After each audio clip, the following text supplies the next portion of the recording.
Okay, well, hello everybody. Thank you so much for joining us again on the first of our second Nightingale Challenge Global Solutions Initiative. As ever, I'm delighted to be joined by esteemed colleagues that are going to give us fantastic insight into how you can create and empower communities that are really focused on sustaining health at home. I'm really pleased to say that we've got interpreters on this webinar that are going to interpret what we are saying into Spanish, and this were made available after we have finished this webinar. So please do not worry if you're not able to catch everything as we go along. It would be also really fantastic if people could put questions and answers into the chat box as we go forward with this presentation, because there is an opportunity at the end of this session to respond to people's questions and queries that they might have. And as a reminder, the Nightingale Challenge Global Solution is all about engaging the next generation of nurse and midwifery leaders from all over the world to really think about these issues and what the problems are within their communities and how they might come up with a solution that enables things to happen at pace and scale within communities. And my colleague Matt Daly later on will be talking about the practical steps that we would like all people to take that are interested in joining this challenge, ways in which you can come up with a really innovative solution and share it with ourselves to go forward to the next stage. So I think without further ado, I will now hand over to the co-chair of Nursing Now, Lord Nigel Crisp, that has also led a fantastic book around this topic. Over to you, Lord Crisp.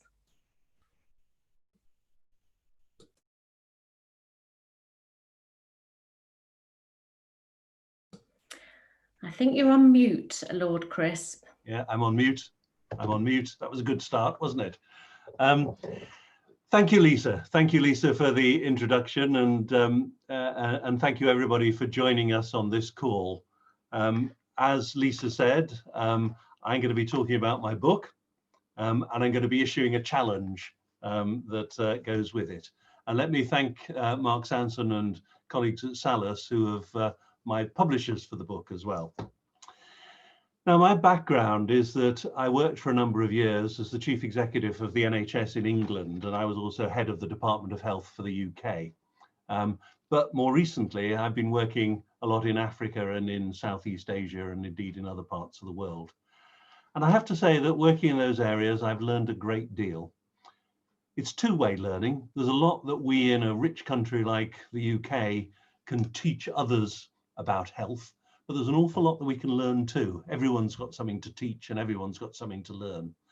And it's particularly true that those of us coming from richer countries and working in lower and middle income countries need to think quite hard about what it is we're learning, because actually there are people in those countries who don't have our resources, but they also don't have our baggage and our vested interests and our set ways of doing things. And sometimes that leaves them freer to innovate. So there's a lot that we can learn. And one of the things I've learned has been the importance of communities for health, the importance of lay people, non-professionals, and the things that they do to create health, and perhaps especially women in societies all over the world. And this challenge is all about community. But let me explain the background a little bit more. One of the things I learned in Africa is a saying from a great friend of mine, Francis Omazwa from Uganda, who was head of the Ugandan Health Service, actually at about the same time I was head of the English Health Service. And he said to his people in his department, health is made at home, hospitals are for repairs. And it's a great saying. And it's about health being made. It's not actually about the importance of shifting services from hospitals to the community. That's important too. It's actually about creating health. And in a way, there's a sort of truism in what he says, health is made at home. If we think about, in sort of theoretical terms, the determinants, the things that shape our health, as Michael Marmot and others have told us about, everything in society shapes our health, our education, our employment, our income, our housing, and everything that goes with it.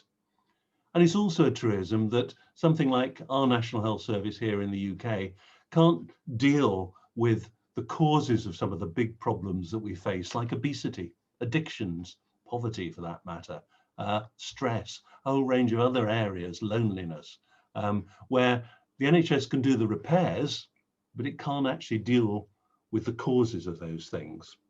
And there is a tendency for us when we're talking about health to focus on the repairs, to focus on the problems and the causes of ill health, and not think about the causes of health. And also to focus on government policy and to say it's up to them to sort out the housing or whatever else it is. All of these things are really important, but they're not about the causes of health. And we need to think about what it means to make health. Health is made at home, to create health. It's a whole area of our health system that is the biggest, the most neglected area. We talk quite a lot about health services, an awful lot about health services. Increasingly, we're talking about prevention, but we're not, which is about the causes of ill health, but we're not talking about creating health. And on what we can do, as well as what governments can do and health systems can do, and what a community can do, what employers can do, what teachers can do, what architects can do in their design work and creating better houses for all of us, and what all of us can do to create health. What do I mean by health? Well, I use the World Health Organization definition it created in 1948. Very simple. Health, it says, is a state of physical, mental, and social well-being. Really important. Now, very often, of course, we always concentrate on the physical dimension. Very often we neglect the mental dimension, but we very rarely talk about the social dimension. But we all know from our own lives how vital our relationships are, what happens to us at work, what happens to us at school, what happens to us in the family, and so on, how vital those are towards our health and our well-being. We know that. And it's become even more vital and more vitally obvious thanks to COVID. We have seen in our country, in the UK, how it is people who have considerable parts of disadvantage, who can't perhaps work at home, who are lower paid, who have poorer housing, who are actually often from Black, Asian and minority ethnic groups, who are having more difficulty and facing more problems as a result of COVID. Now, these are social issues, of course. They're part of the social well-being rather than just the physical well-being and the mental well-being. And it's vital that we bring this idea to the fore now, that we move further into that notion of social well-being. And my definition of creating health creation is about creating the conditions in which people can be healthy and helping them to be so. It's actually what good parents do. It's what our parents did for us, I hope. It's what a good school does. It's what good teachers do. It's what good employers do. It's what a good community can do for us, helping us to grow and develop, helping us, if you like, helping to create confident, resilient, healthy individuals who can take their part in society. There's an even older than an African saying, a description of some of this. Plato and Aristotle talked about something called eudaimonia, which is often translated out of the ancient Greek as human flourishing. And I think what I'm talking about when I'm talking about creating health is very much about human flourishing, or in the words of the World Health Assembly, physical, mental, and social well-being. Now, some of those health creators, the people who are employers and others, can do this by themselves without any involvement from health professionals, can create healthy communities. But health workers have a massive role in facilitating, in enabling things to happen, but not taking control, helping communities to take control for themselves. And I know from talking to many professionals that can be really quite a difficult leap. And I think this is something that Heather Henry is going to challenge us about a bit later on, how we move, or how professionals can move into this role of not controlling, but enabling others to take control. Nurses have a particular role, are particularly able to do this. Nurses are the closest health professionals to the community. They're generally from the community, they understand the culture.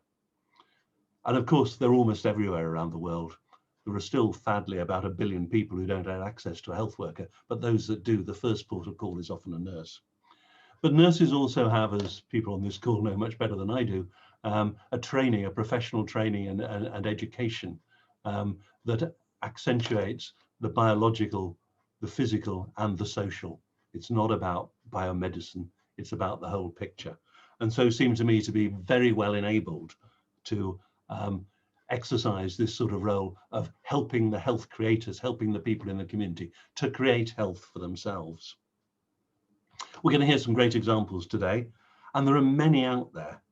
In my book, I refer to a nurse in the West Country here in England, in fact, who worked with a policeman to set up a dance club for young people, which 14 years on is still running and is run by the young people themselves, and has had an impact on their health, mental and physical, and has had the social impact, if you like, of reducing crime in the area. I also write about Heather, actually, a nurse who's worked with unemployed men in a area of Greater Manchester, helping them take control of what's happening in their community. A woman who set up a sewing business to counteract loneliness to some extent, to bring people together in her community. Another one who actually started growing vegetables in public places and started to build a community around everyone's love of food. They're in my book, there are others, and I've come across many other examples in Africa, India, Latin America, and elsewhere. So that brings me around to the challenge.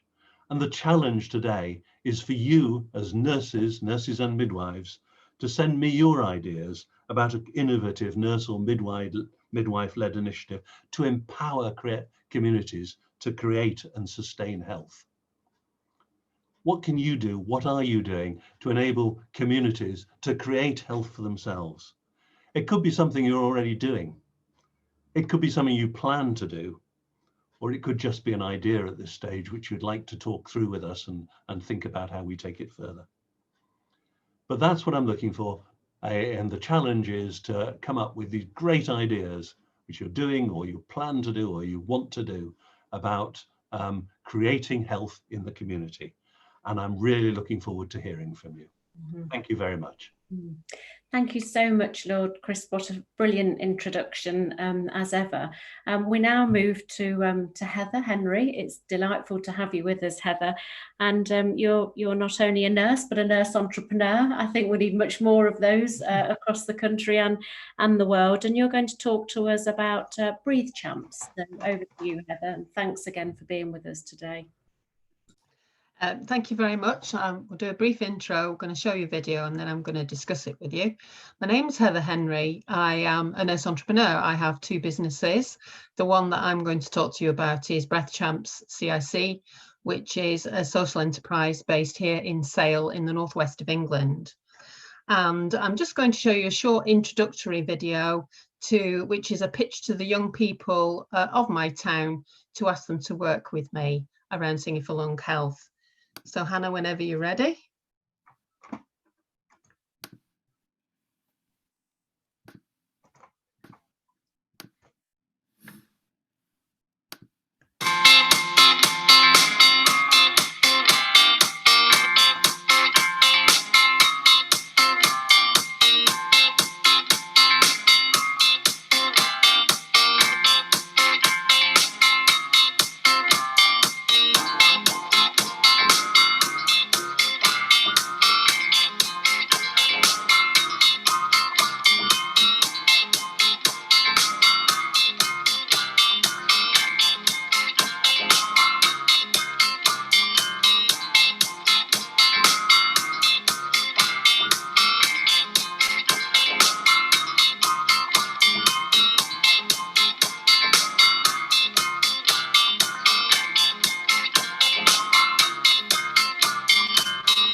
Thanks very much. So my example that I'm going to give you is called Breath Stars Kenya.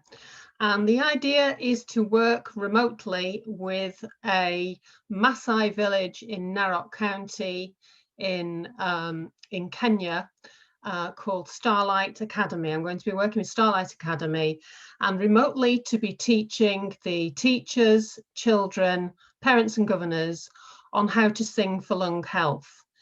Breath Stars is a project within Breath Champs, which is experimental. Can singing help breathing in children with asthma? And not only singing with the children with asthma, but the whole town and the whole school, because you don't really want to separate out children with asthma. And so we're starting in October, but we've done 2 small experiments here in the northwest of England.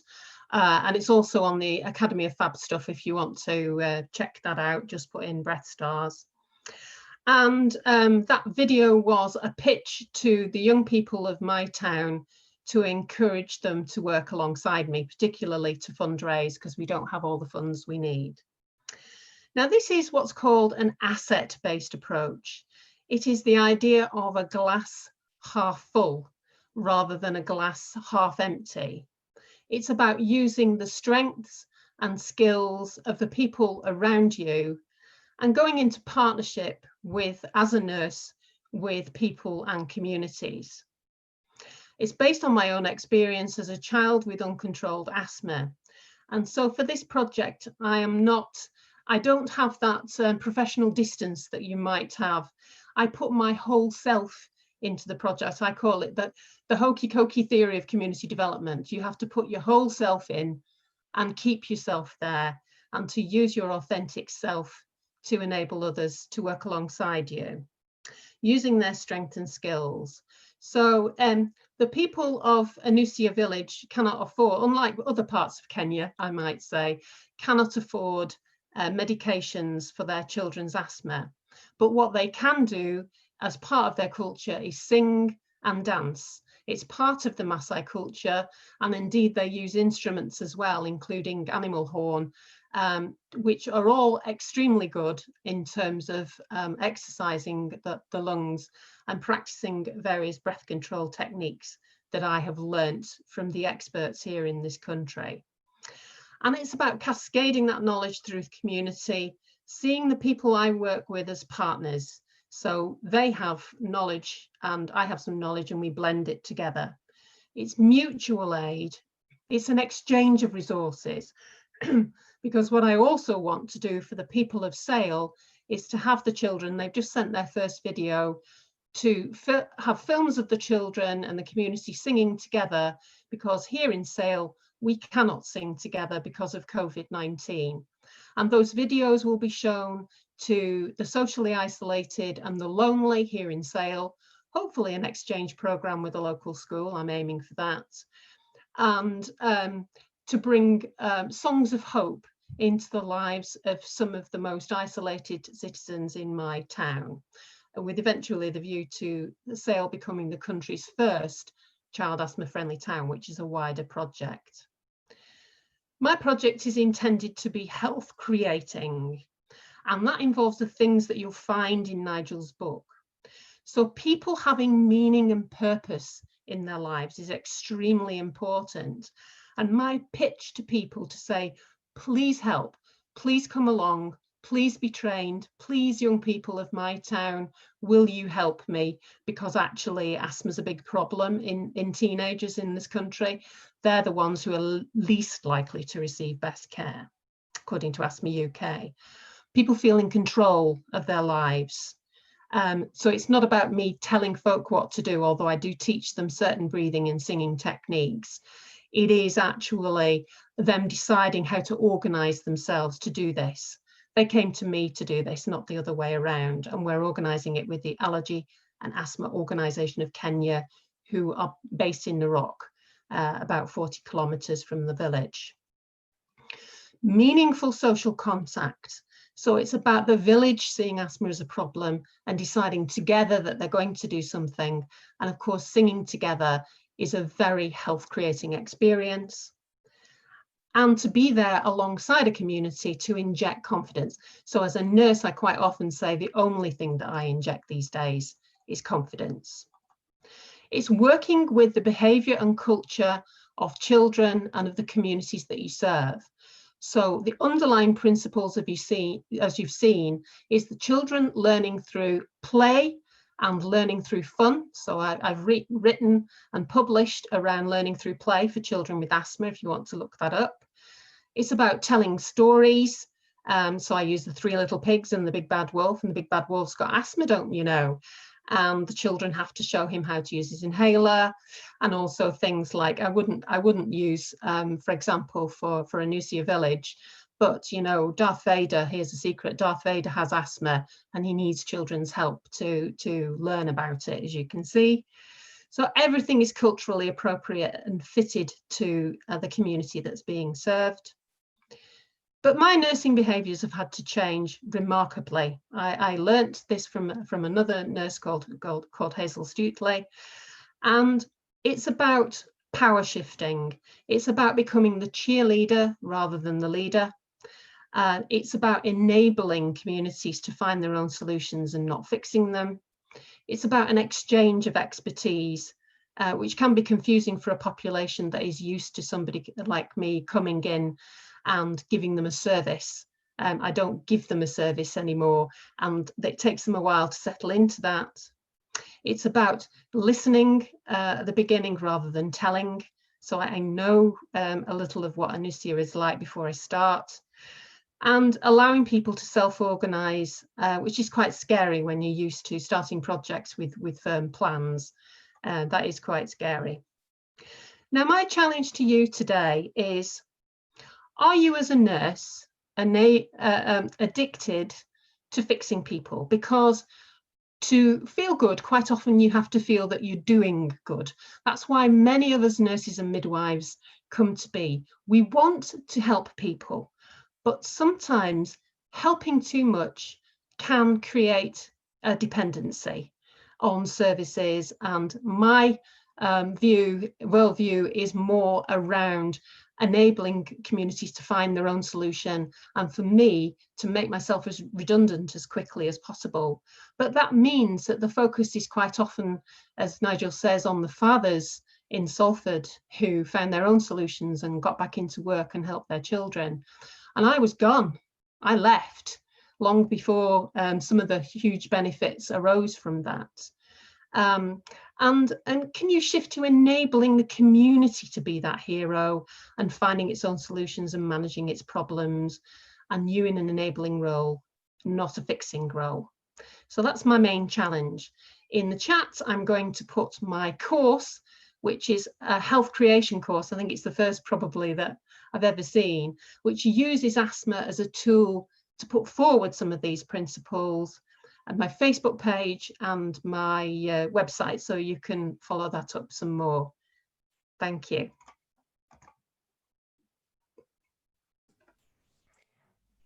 Brilliant. Thanks so much, Heather. That was fantastic. And I really love that question about how many of us are addicted to fixing. It goes back sometimes to who our role models are and how we're trained and where our nursing career began, which I'm pretty sure probably Christine might touch on as we now move to her presentation. So Christine, thanks so much for joining us today.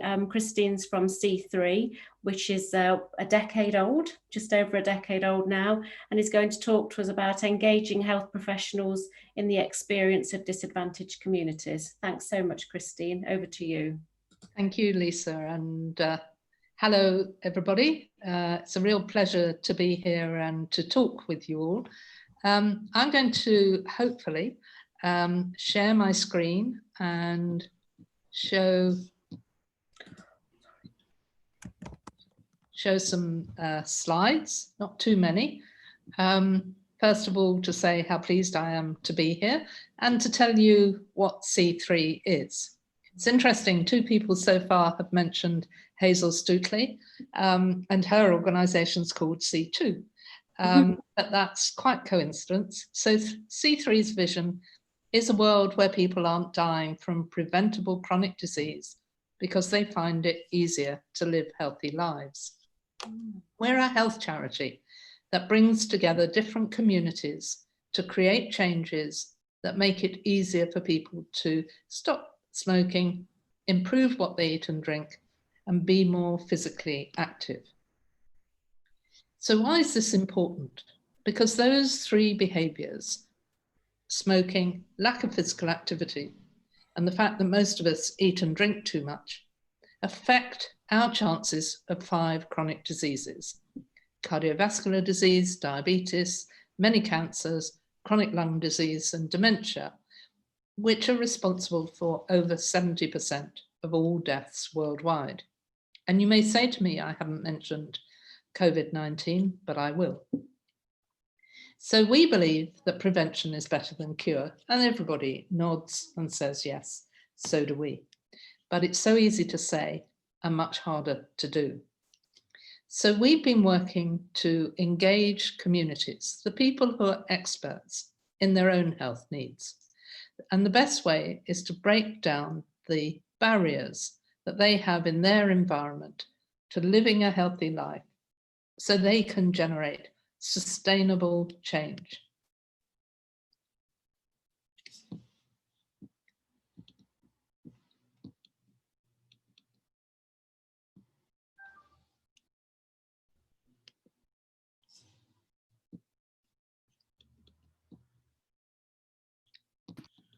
Keep going, Christine. We just couldn't see your slides, so I'm sharing them for you. And I think they've now frozen. Are you sharing? I'm sharing. We couldn't see your screen, so I'm sharing, yeah. Okay. So do I have to ask you to move them on? Yeah. I'm on communities at the moment. If you could move on. Thank you. So what are the things that affect how easy or difficult it is for you to live healthily? What affects the actions and choices you make about what food you buy and what you eat and drink? What affects the actions and choices you make about your physical activity? What about your family, friends, and local community? So next slide, please. So we use Chess, a tablet-based mapping tool, which was developed out of international research. My colleagues were doing research in India, China, Mexico, where they first developed this tool. So it's a process whereby community members can play an active role in investigating their environment. It enables greater understanding of whether an area makes it easy to be healthy or not. And it arms the community with an argument for change and evidence for proposed solutions. Next slide, please. So that gives you an idea of the tool we use. That's a page on this tablet which asks very specific questions, this time in terms of the state of the street. And the next slide shows some young women in the east part of London actually using the tool, using the tablet. So moving to the next slide. So why are nurses involved in this?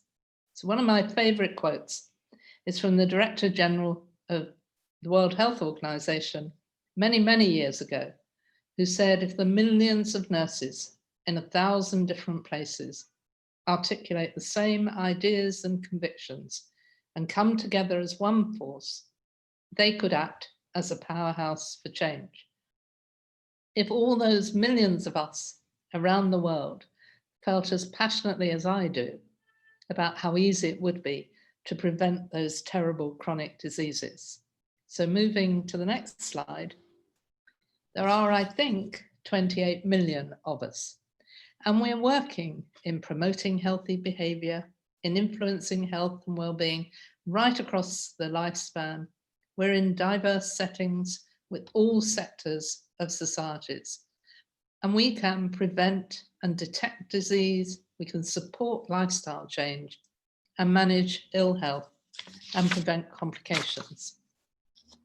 So the next slide. So in our work, we were delighted to be awarded the Archon Award for our work in global nursing, advocating for this prevention locally, nationally, and internationally.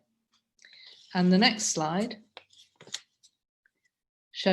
brings us up to date with the World Health Organization, and those of you who managed to be in Singapore, where we were able to speak to over 5,000 nurses. Since then, of course, COVID-19 has swept across the country. And initially I thought, who's going to be interested in chronic disease? And then too quickly, we realized that the causes of chronic disease, the signs of chronic disease, and particularly obesity and hypertension, are the main drivers for being seriously ill with coronavirus, and indeed those who have died from coronavirus. So back to where we are with our chest tool at the moment on the next slide. We are working at the moment mainly in Europe and for different reasons. So in Ashford, we've been commissioned to work on the reduction of violence amongst young men. In Brent, a part of North London, where there's a very high number of people from ethnic minority groups, we're going to be working with healthcare workers. In 3 areas of southern England, as part of an Aspire project, is looking at obesity and unemployment. At the same time as 4 parts of northern France. This is a European fund addressing issues of communities each side of the English Channel. And then in another part of France, and indeed in Ireland, we will be working with health workers. And this moves on nicely, I think, to our next speaker, because we're looking forward to working with 5 Queen's nurses in Scotland. So thank you for listening, and I'm looking forward to the discussion that comes on soon. Thank you. Brilliant, Christine. Thank you so much. Wonderful to hear all the work that you've been doing. It's really impressive, and I think you're a role model to us all. Thank you. So our next speaker, as Christine hinted, is from the Queen's Nursing Institute in Scotland, and that's Claire Cable. Claire, thanks again for joining us today. Really great to have you. You're going to talk us about catalysts for change and about how you can achieve change in the community. So over to you, Claire. Brilliant. Thank you very much indeed, Lisa. And I'm following one of my role models, and it's an honour to do so. Thank you, Christine. So I have shared my screen. Has that worked? Someone give me a thumbs up. Thank you, Nigel.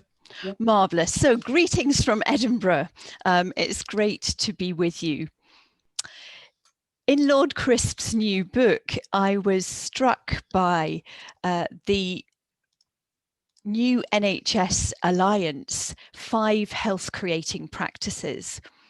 And these are at the heart of co-production.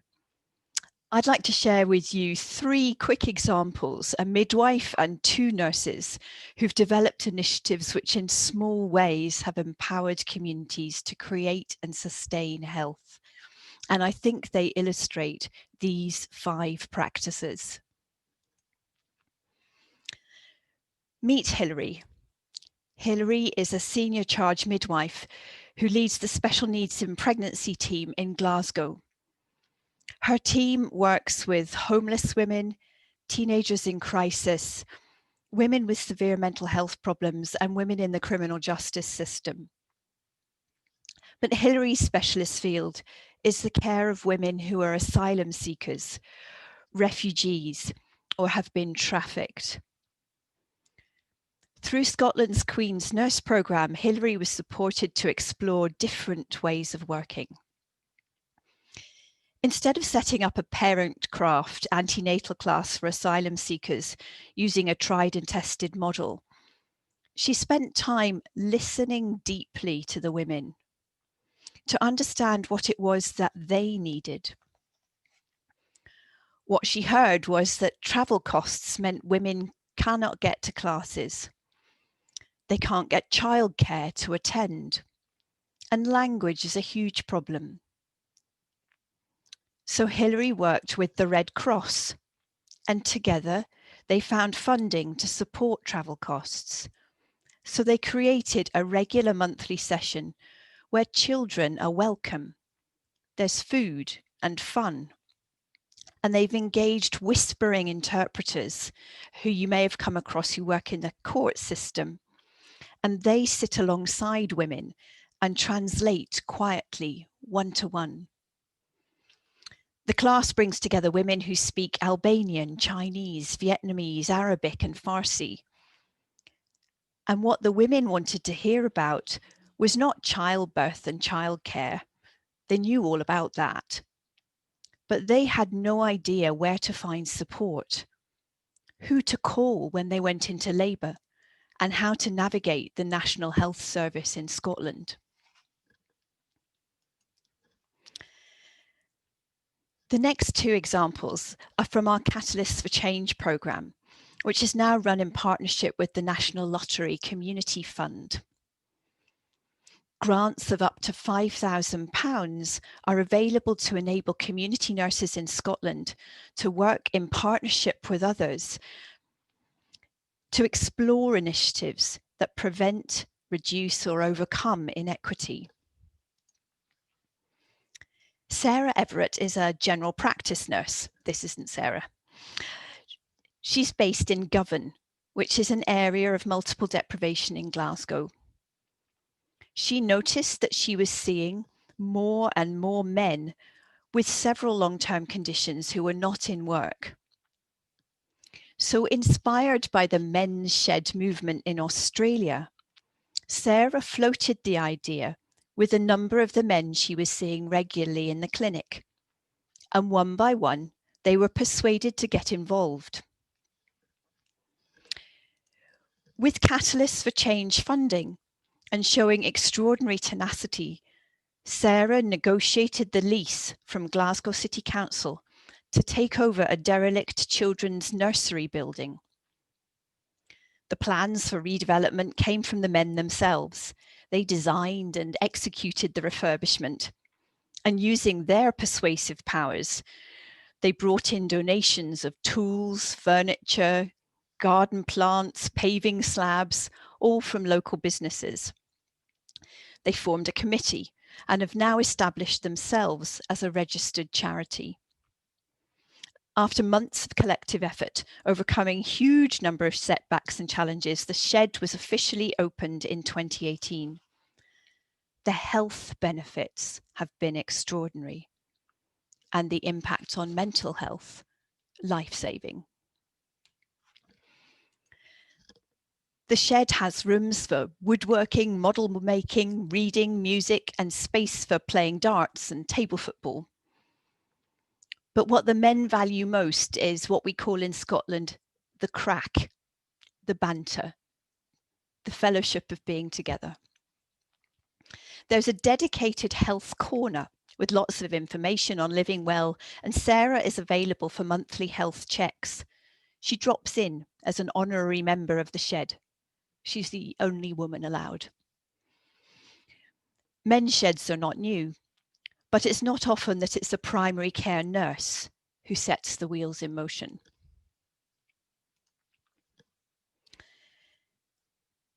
The next example is focused on breastfeeding. We all know the importance of breastfeeding to infant well-being, yet Scotland has an embedded formula feeding culture. Infant feeding nurse Liz Smith, based in North Ayrshire, recognised that breastfeeding rates were critically low. She listened carefully to the stories of many young women in the area and began to understand the depth of the challenges when mothers and grandmothers were telling their daughters that breastfeeding was disgusting. Liz was already coordinating huge amounts of work with women, and she decided to start tackling attitudes in schools. Working in partnership with the charity The Breastfeeding Network, Liz used her Catalysts for Change funding to employ a young woman who was a genius communicator and they worked together with others to develop short, age-appropriate, interactive learning sessions around breastfeeding for 3-year-olds through to teenagers. These sessions engaged over 1,000 pupils across early years, primary and secondary school.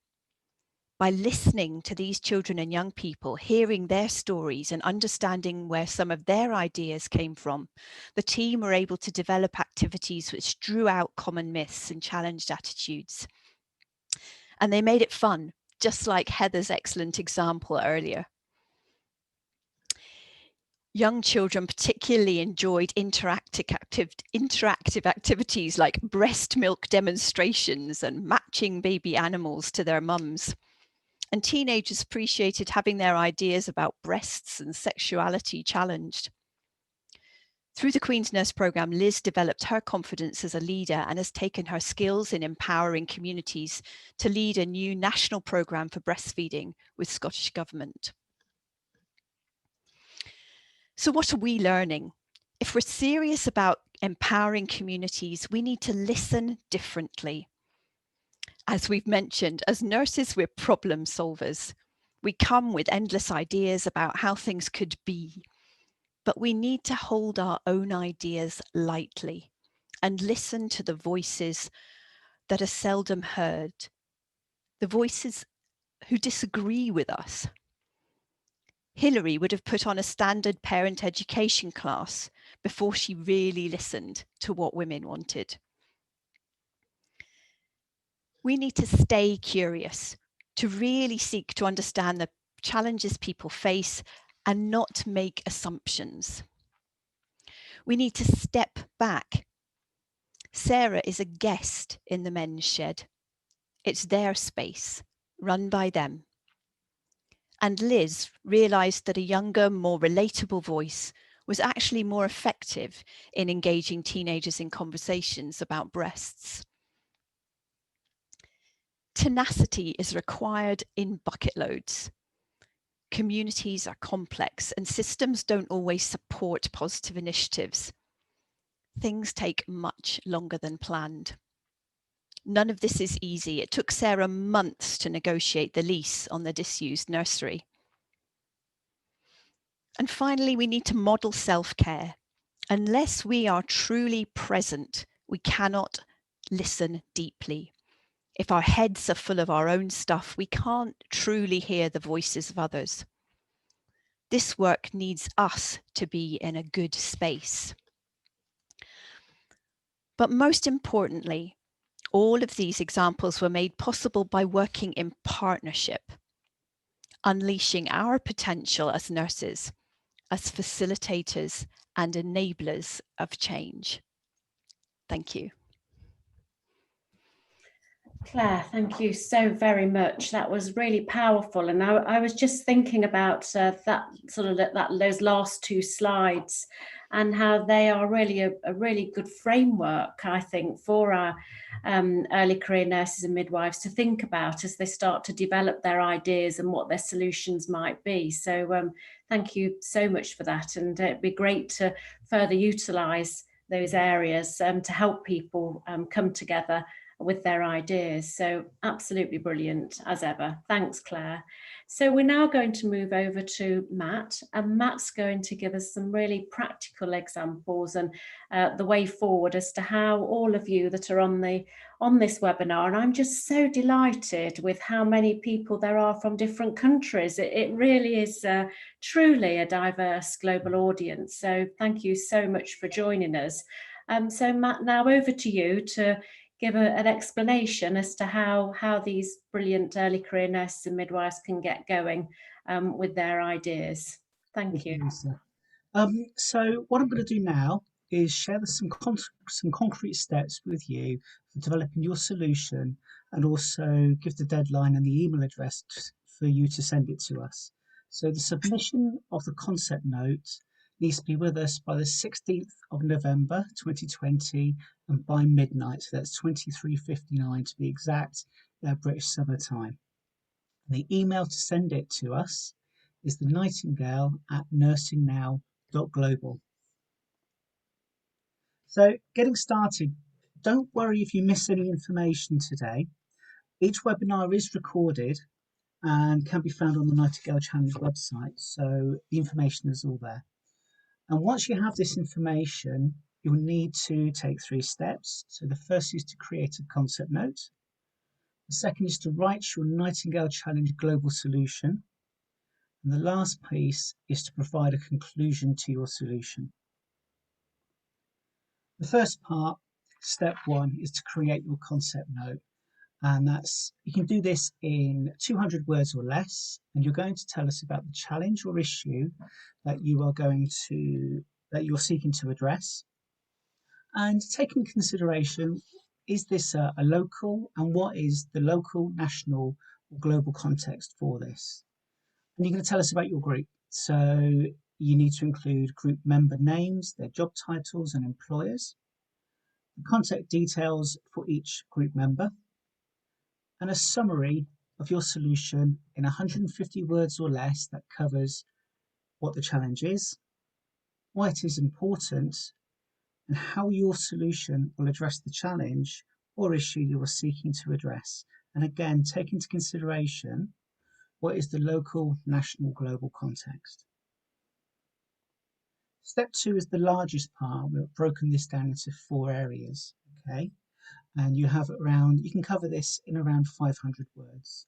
And you're going to cover your solution, how you're going to work with others, implementing your plan, and the evaluation. So the first part is your solution. So how does your solution address the challenge identified? How it will improve outcomes and benefit the target community? And what makes your approach innovative? And include any details of any digital platforms as well that have used part of your solution. The second part is working with others. Who is needed in order to make this solution a reality? And also, any stakeholders, have you already identified them and engaged in the design of your solution? The third part is implementing your plan. So what resources are needed to implement your plan, and what will you do to mobilise these resources? Do you need approvals? What approvals, and will you need approvals to implement your solution?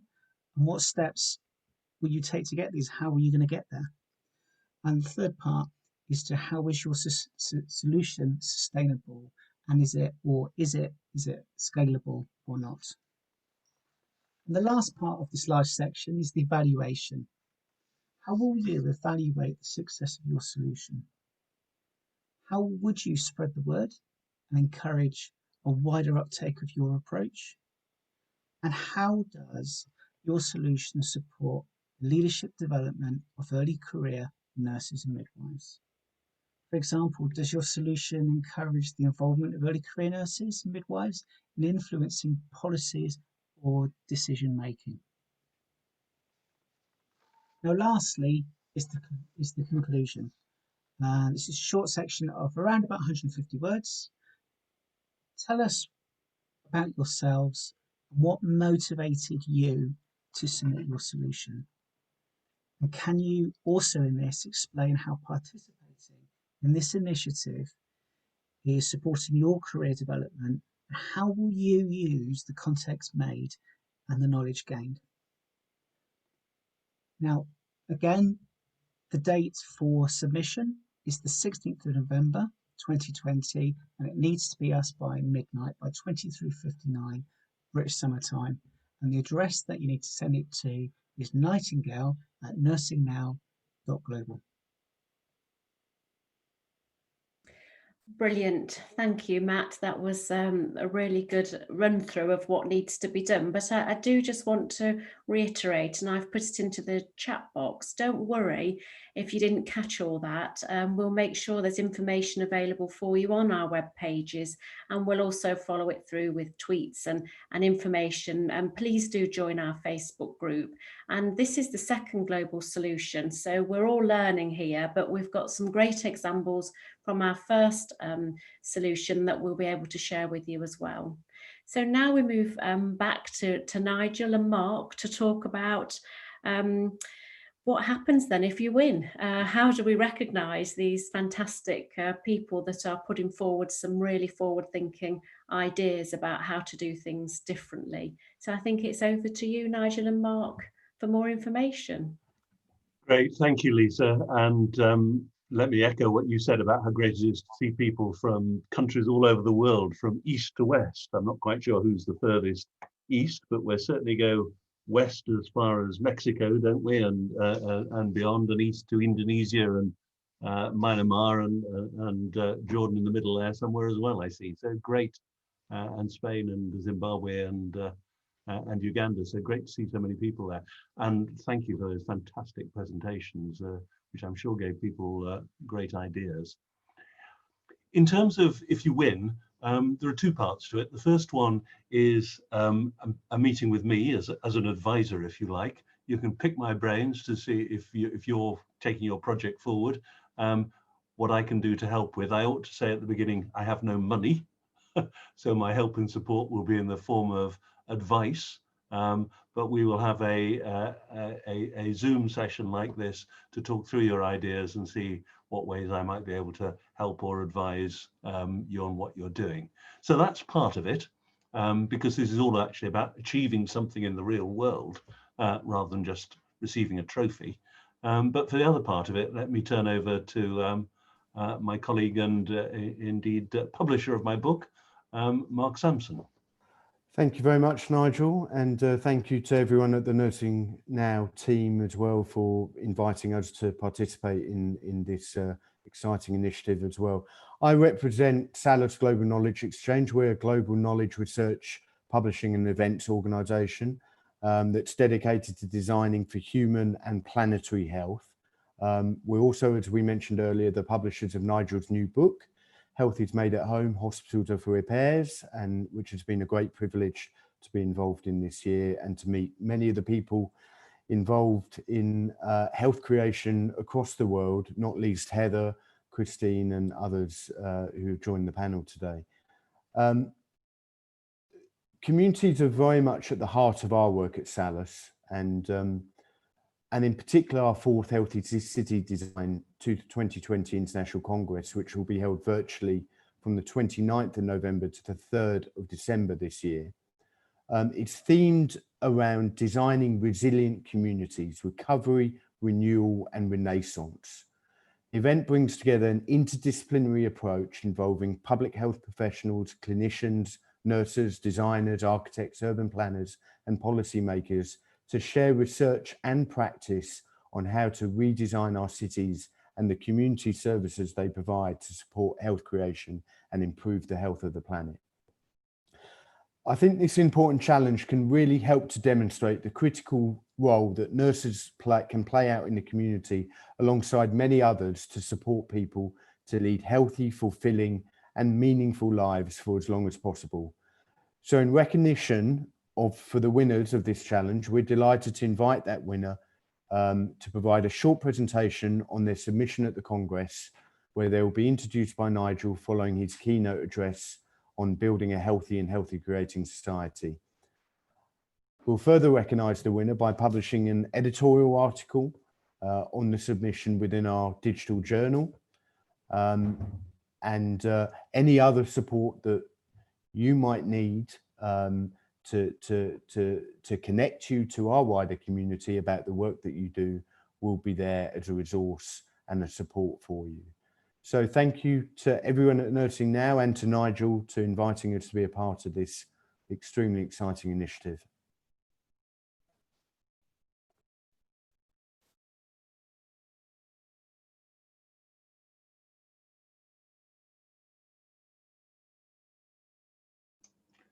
I think you're muted, Lisa. Apologies. Thank you so much, Mark and Nigel, for that. And just to really emphasise what a superb opportunity this is for the winner to really get insight into a different bit of the health system, to get brilliant wise counsel from Nigel, and also to step up to that challenge and do something different. You don't need to wait for a long time in your career before you really maybe step outside of your comfort zone. And this is what this is all about, really. It's about giving you an opportunity to do something quite different that has the potential to make a huge difference.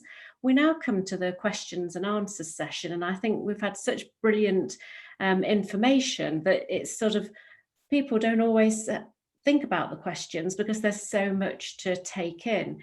But if I may, I'd just like to ask Mark a question. I've been following the chat box, and Mark, you're probably the newest maybe in this panel to the real work of what many nurses do and the Nursing Now and sort of Nightingale Challenge. I just really value what your top thoughts are about what you've heard from our speakers today, and any advice that you would give to our young nurses and midwives that are looking to submit a solution, being a non-nurse and all of that. Well, I think, you know, the most important thing that we see is that real creativity and innovation and impact happens through interdisciplinary working. So at a community level, the opportunity for nurses to work and collaborate with other sectors, other members of the community, to deliver innovative ideas and practice that can really support people to you know, be healthier, make healthier choices in their lives, is really, really important. I think, you know, there's always two different levels. One is what we can do at a more societal level and an environmental level. And Christine, whose work I know very well, described, you know, the role of the environment and how that can facilitate healthier choices in what we do. I think Heather described, you know, the idea of Sale being a child-friendly, asthma-friendly town, and that's a very interesting initiative that would be, I think, you know, we often hear about child-friendly towns or other kind of cities that are designed to support different kind of demographics, and I think when we start to focus on those kind of health issues, it's even more important. So. You know, that's probably my main thought, which is how do we work with how do nurses work with other sectors, other people to drive those kind of ideas forward? Brilliant, thanks for that, Mark. And any sort of top tips about what it might be like to spend a bit of time with you and learn about your world?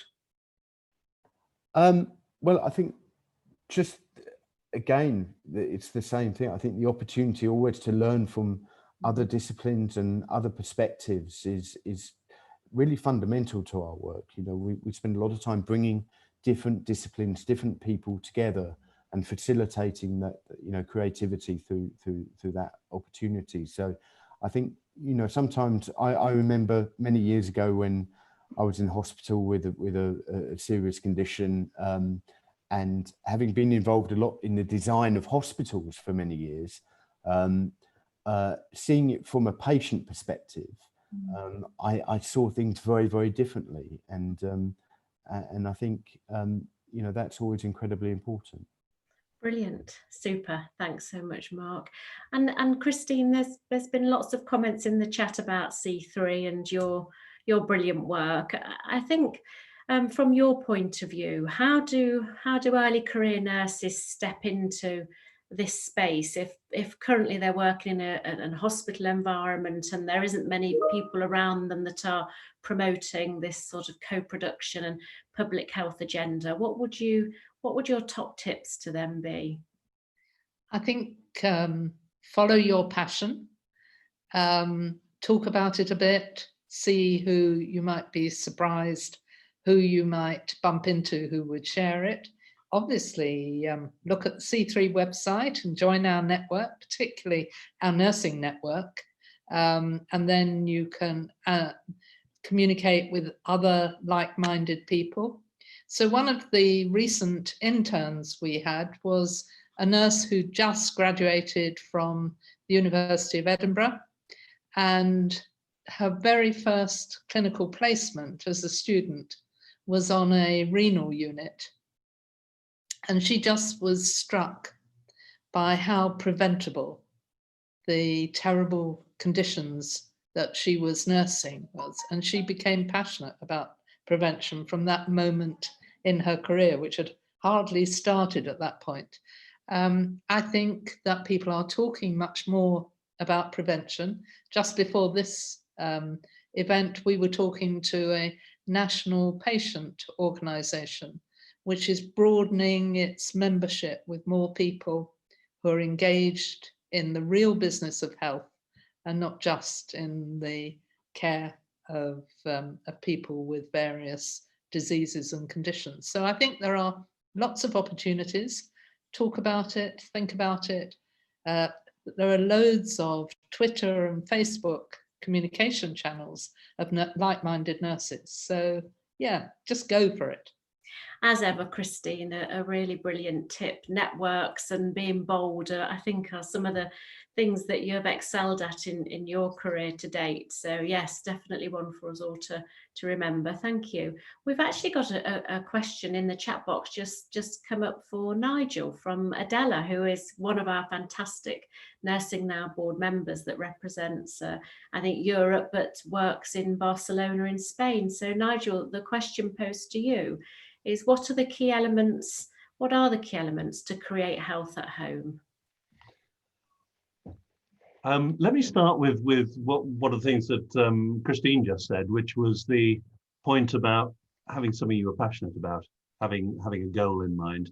Because in the book, actually, I pull out 10 things that seem to me to distinguish the health creators, the people doing this, from the way in which our bureaucracies and our national health services and our organizations work. And one of them is being vision-led. You know, you have an idea of what you're trying to achieve. I mean, looking at those great examples that Claire gave us, for example, these were people who were passionate about something and they knew what they wanted to achieve. So you start with that point and then don't get too hung up on a plan. Again, something that Claire said, which I thought was very interesting, is that the last person you were talking about, I can't remember her name, could have just done adult education type classes, but she went and listened to people. She changed her method. So you stay with your purpose. What is it you're trying to achieve? But then be willing to adapt, be flexible, be entrepreneurial. And my experience of working with people who are entrepreneurial is if you're trying to achieve this, you start off in this direction. If it doesn't work, you start over there. And if it doesn't work, you go over there. You know, you keep learning by doing. It's a really important characteristic, it seems to me, of people. And of course, in our big organizations, and as what you've been taught in nursing is very often quite systematic, sort of, follow a plan, or certainly in the UK, follow a plan. So it's follow a vision in the first place. The second one that I would pull out is that this is about relationships. Again, I suspect all of us have had experience of being in a situation where A, B, and C are three different people and they're all meant to be working together, but actually they don't do so, Actually, all the health creators are people who build relationships. They work out who they can work with, they build a relationship with them, they trust each other, they work together. So it's not about job titles and job roles, it's actually about people relating to each other. And it's also about doing things that for people have purpose and meaning. So I actually pull out about 10 of these characteristics. So you're going to have to get hold of the book, I'm afraid, if you rather than me going through all 10 as we speak now. But they are really quite distinctive. But it's that passion at the beginning. It's the learning by doing. It's being tenacious, again, something that I think Claire had on her list. It's about listening, as people have said. And it's about taking this big view of health.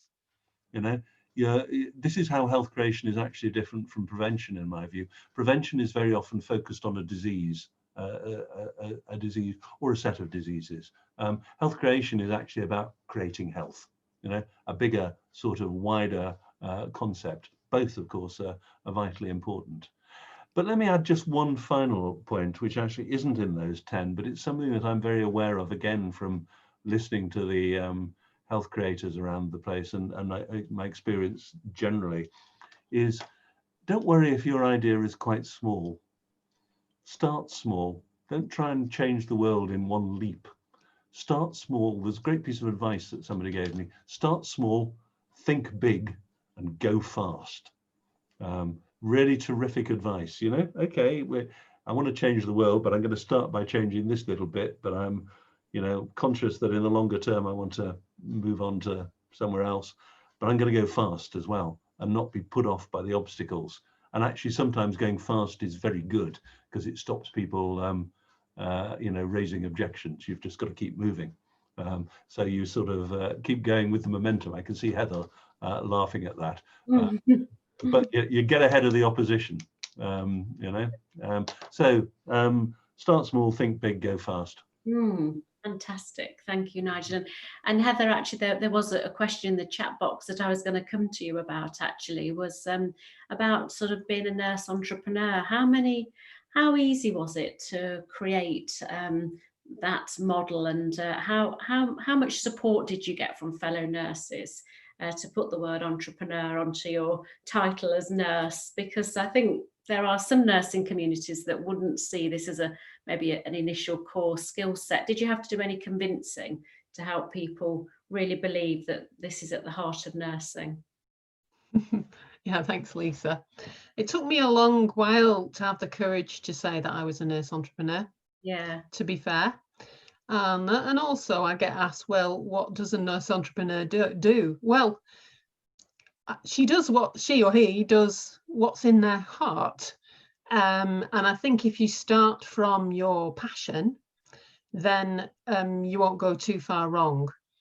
I think the support that I've had a couple of very important role models who are also nurse entrepreneurs. To name names, we've mentioned Hazel Stuteley, who's a retired health visitor from Cornwall, the founder of Connecting Communities.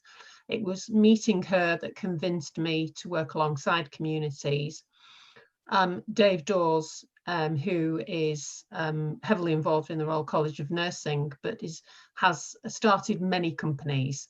I think he'd be the first to say that as entrepreneurs, a lot of what you do, you have to learn from failure as well as success. And I think it's very important to talk about failure as nurses and to be able to describe it to our colleagues and to say what we've learned from it. I think my fellow Queen's nurses, for those of you who aren't in the UK, the Queen's Nursing Institute and Queen Nursing Institute Scotland, which Claire is the chief executive for, supports nursing in the community. And I have found that the community of Queen's nurses in particular, who are very open-minded to my sometimes outlandish sometimes, but I focus now on innovation and creativity. The people that have supported me have, alongside the nurses, have been the Open University Business School, because I did my MBA with them. And I think the Open University is a global organisation and is one of the most marvellous inventions to address inequality that there has ever been. Because you can do courses with the Open University without much money. I paid, of course, but and I think starting small, as Nigel says, and quite often I don't ask for permission, I ask for forgiveness. Yeah. Brilliant, Heather. Thanks so much. And Claire, and we've got a question actually from our Executive Director, Dr. Barbara Stillwell, and it links to those principles that I really loved, you know, towards the end of your presentation. What tips do you have for early career nurses and midwives to learn to listen deeply? Because it's an easy thing to say, but not always easy to do. So any thoughts from you on that? Absolutely. I think it is really hard to do. And it's one of those things, I think Lord Crisp's point about going swiftly is really important, but there's also something about slowing down. There's also something about being still and actually stopping for long enough to really understand that passion. Where is it coming from? That drive in ourselves, and listening deeply to self, I think, then gives us the space to listen deeply to others. We have a wonderful chair of our trustees, and one of his phrases is it's Latin, but it's festina lente, which is, hasten slowly. There's something about keeping up that momentum and that passion, and yet slowing down and really listening to what's happening. It's very easy to be in that echo chamber and hear the voices who agree with us. We can sit round in a circle, and when people say things that we like and are part of our vision, we applaud them and say, what a great idea. But the people who are coming in with things that don't perhaps fit with our plan, the people who openly disagree with us, to stay curious about what that's about. And listening deeply involves listening to the voices that we find quite uncomfortable to hear, and really being self-aware and thoughtful about why it is that we're finding it difficult to hear those things, because often that's the place of real wisdom, and that's the place we need to pay attention to if we're really going to get to the heart of some of these issues around creating health together. So yes, my listening deeply would be about slowing down, taking time to really understand yourself and where you're coming from. One of the things we do a lot on the Queen's Nurse program is teaching kind of mindfulness and trauma healing type practices, where people are actually really learning to be present. And I think that's at the heart of all the work we do as nurses and midwives, but particularly when it comes to working with communities, because that high level of self-awareness is so important when we're reaching out and engaging with others. Brilliant, Claire. And somebody in the chat box called Trevor has put an excellent observation. I think we all are violently agreeing with that. Heather, I'd just like to pick up on your comment in the chat box about anger. And I think this is a really good question, because when we've talked to some of our early career nurses and midwives, there is a sense of frustration. They don't often get heard first time round. Sometimes the first time isn't a successful time when they go for promotions or jobs or opportunities. So how would you advise our young nurses and midwives around those feelings of sort of anger and frustration, and how they might turn them into something positive, as opposed to let them maybe destroy the fantastic career that they can have in nursing and midwifery for all their lives, actually doing many different things? Yeah, well, my comment was communities who are angry. My particular example, which you'll find on the NHS Alliance website, is when I closed a clinic. That was actually my story, and what the community did with me after that.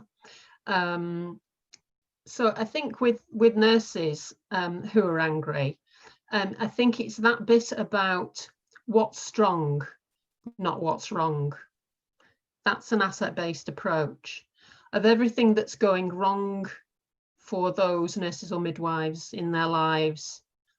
There may be something that's going right. There may also be somebody or a place that has solved the problem. This is the approach that we used with the fathers that Nigel talks about. With any given problem, there is always somebody who has found a solution. And it's about identifying what it is that they've done and seeing how they managed to achieve whatever it was that they achieved. The approach is called positive deviance. The name refers to deviating from the norm on a normal distribution curve, if you want to know the technical term.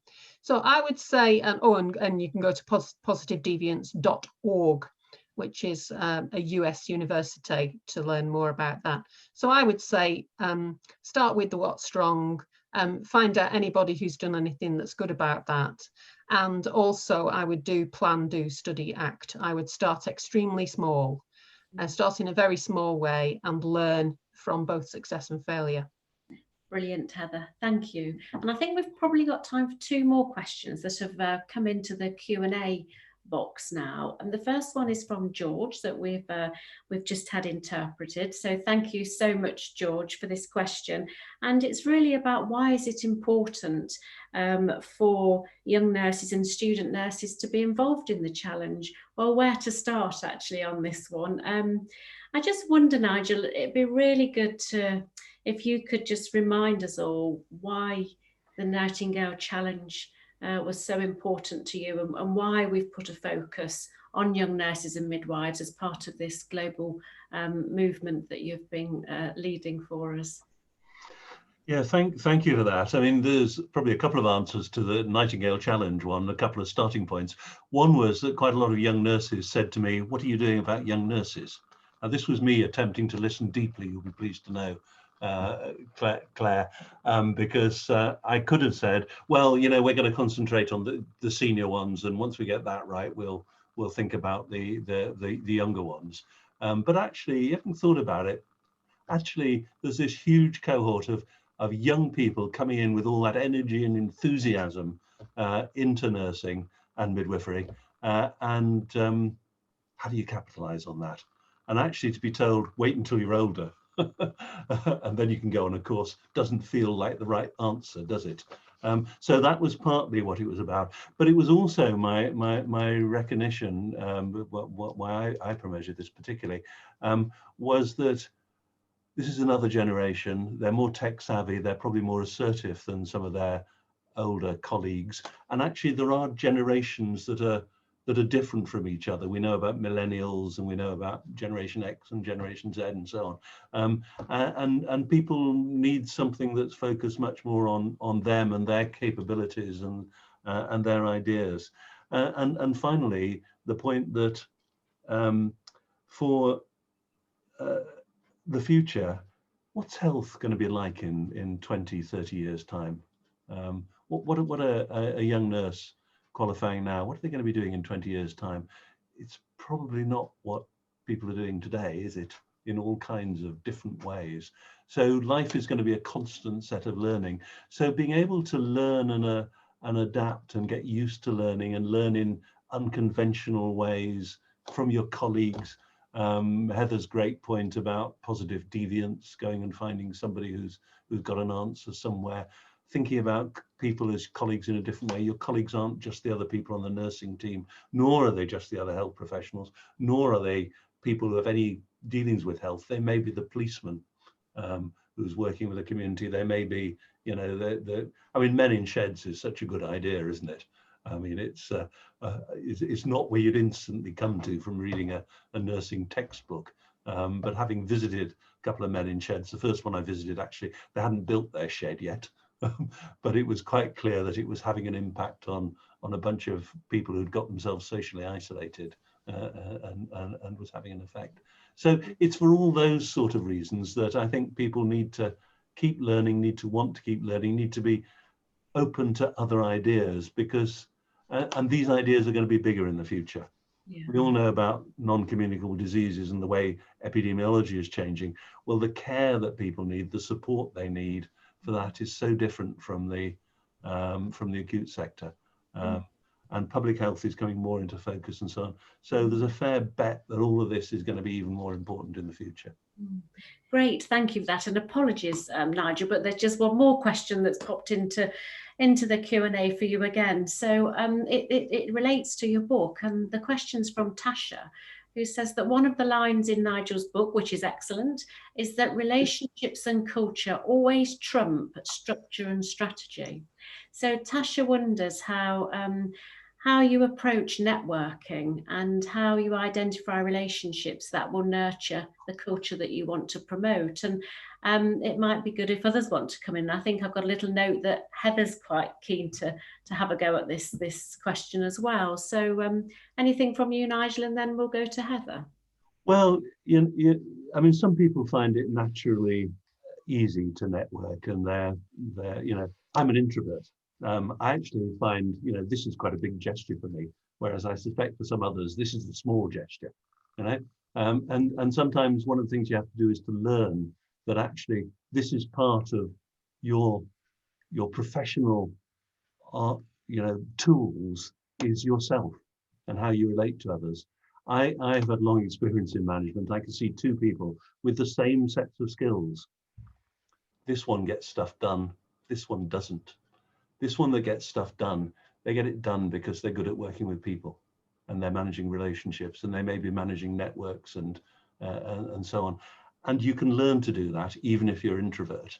If you're an extrovert, you probably have to stop doing some of it and concentrate on some other aspects of your development.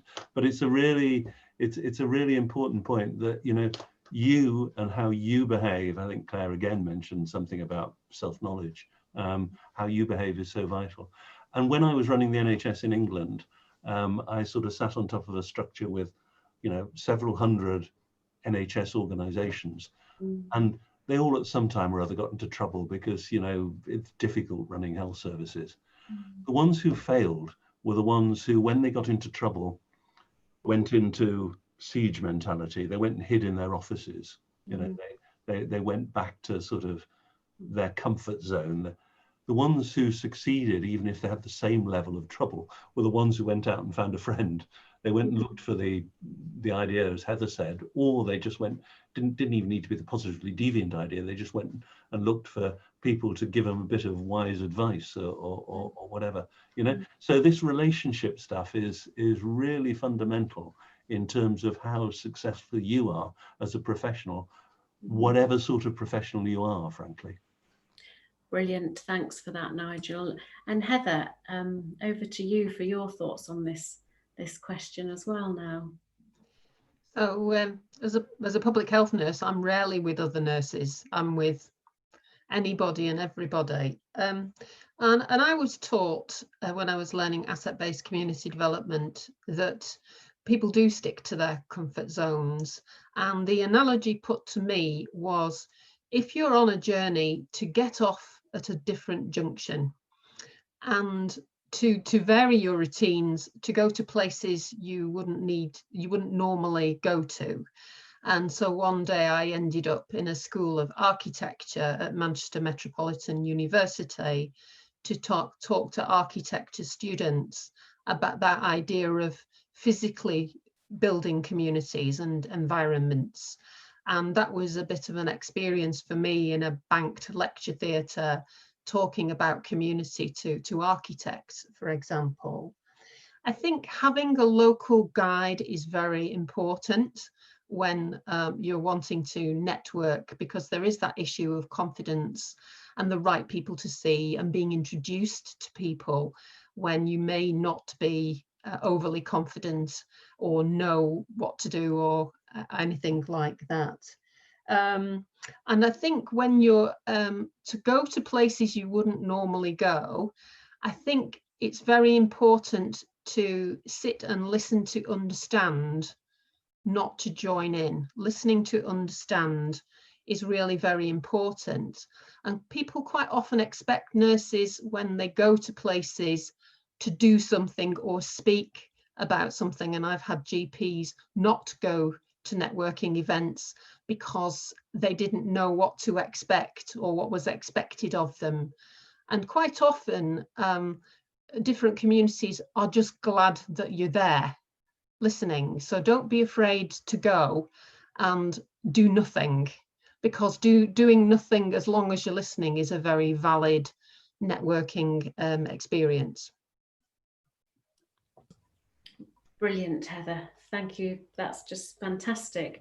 Well, we've naturally... Lisa, can I just add a couple of points just to kind of build on? And I think what Lord Crisp said about kind of that cultural piece, really being authentic and actually living your values. If you want to change culture, then you have to be that person. You have to kind of live your own values, and that takes courage. But I think that's what positive deviance is about. You know, if we're serious about changing culture, we have to be that change. And I think the other thing is just to reinforce, you know, Heather's fabulous story about speaking to architects. It's building our networks in the unlikely places. One of the best projects we did recently was with the Scottish Canals and Waterways Board, because actually along the canals are all these wonderful green spaces, and they wanted to use their green spaces. So we connected them with a group of mental health nurses who were looking for green spaces to do outdoor yoga and long walks, and creating fabulous sculptures with clay on trees. And it was an unlikely alliance of the Canals and Waterways Trust and a group of mental health nurses, but it was just, you know, resulted in a wonderful creative alliance. So don't be limited where you look for your networks. Brilliant. Thank you, Claire. That's great. And I'm just wondering, Christine, if there's anything that you want to add to that, given your decade of C3, but lots before that, and no doubt lots to come after it. Are there any sort of really surprising networks that you've found yourself amongst that you never thought you might as part of your work? Oh, undoubtedly. And I think I come back to the thing about just go follow your vision. Go where's interesting, go where there are ideas, and believe you can make a difference. Nurses are extraordinary. They have such opportunity to make a difference. And there should be no question that nurses don't know how to network. You find yourself in a ward full of semi-naked people you've never met before, and you don't relate to them. I mean, there can't be anything more difficult in networking terms than working as a nurse. So if you can do it there, you can do it everywhere. Well, I think that is a fantastic note to end on, actually, for today's webinar. I'd just like to say a huge thank you to all our panel members. It's been, you know, educational, it's been entertaining, it's been inspiring. It's a real privilege to have spent this time with you, and I'm always so humbled, actually, being a nurse and hearing about all of the things that nurses do. I think it's really fantastic. So we're really excited now to hear about people's ideas, for them to go forth, have conversations. Feel free to contact us. We'll be putting another webinar on to help keep the juices flowing around this area. And I think, as Christine says, just do it. Let's just go for it and make that difference. Thank you so much, everybody. And I hope you have an enjoyable rest of the day. Bye-bye. And thank you. Very good. Bye.